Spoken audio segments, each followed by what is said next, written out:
চাঁদের ময়লা থাকে, কিন্তু ওনার কোনো ময়লা নেই, জীবনে না, এবং পোশাকেও না, এবং বাক্যত না, কোনোটার মধ্যে ওনার কোনো কিছু ছিল না। উনি সাদা, তার জন্য ওনাকে দেখে ফলো করে চলতে গেলে মানুষ ভালোভাবে চলতে পারবে। আলিমুদ্দিন স্ট্রিটের আশাটাই আমার ব্যক্তিগত একটা জায়গা থেকে আসা, কারণ এখানে আমি 2011-12 সালে আমার একটা অ্যালবাম রিলিজ হয়েছিল রবীন্দ্রসঙ্গীতের যদি জানতেম, এবং একজন সংস্কৃতিবান মানুষ, মুখ্যমন্ত্রী সেই হিসেবে না, আমার আরেকটু আগে, এটা 2010 হবে, 9-10 হবে। তো সেই সময় আমি ওনার কাছে অনুরোধ করতে এসেছিলাম যে বুদ্ধবাবুর কাছে, যে যদি উনি আমার অ্যালবামটা রিলিজ করে দেন, এবং উনি খুব গ্রেসিয়াসলি রাজি হয়েছিলেন। আমাকে রাইটার্স বিল্ডিংয়ে ডেকেছিলেন যে তুমি ওখানে এসো, অমুক দিনে আমি তোমার অ্যালবাম রিলিজ করে দেবো। রাজনৈতিক আদর্শ, বিতর্ক, তর্ক সেটা তো চলতেই থাকবে।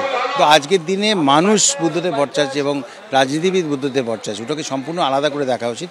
এবং ওই অ্যানেকডোট বা ওই হিস্ট্রিটা থেকেই আমার আলিমুদ্দিন স্ট্রিটে আসা, যে উনি সংস্কৃতিবান মানুষ ছিলেন, সিনেমা দেখতেন, গান শুনতেন, ওই সম্বন্ধে খুব ওয়াকিবহাল ছিলেন, সেই জায়গা থেকেই আমার আজকে আলিমুদ্দিন স্ট্রিটে আসা।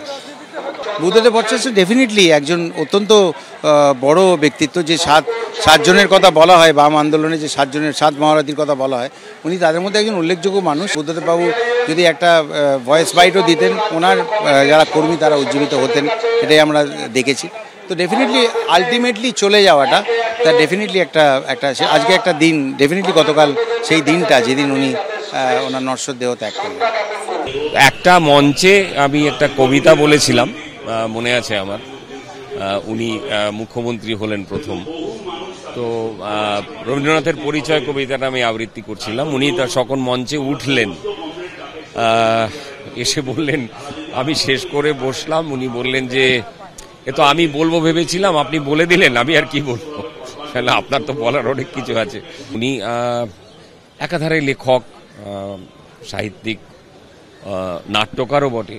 উনি দুঃসময় নাটক হয়েছিল, ওনার লেখা নাটক অভিনীত হয়েছিল। তো এবং একসময় খুব দলের মধ্যে একটু মনোমালিন্যও হয়েছিল। সেসব সত্ত্বেও উনি চেষ্টা করেছিলেন ভালো কিছু করার।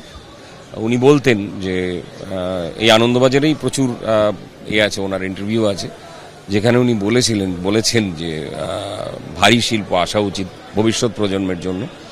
সেটা চেষ্টা করেছিলেন, কিন্তু করে যেতে পারেননি, সেটা দুর্ভাগ্য আমাদের সবারই। আর কি বলবো, এই মৃত্যু ওনার অপূরণীয় ক্ষতি হয়ে গেল।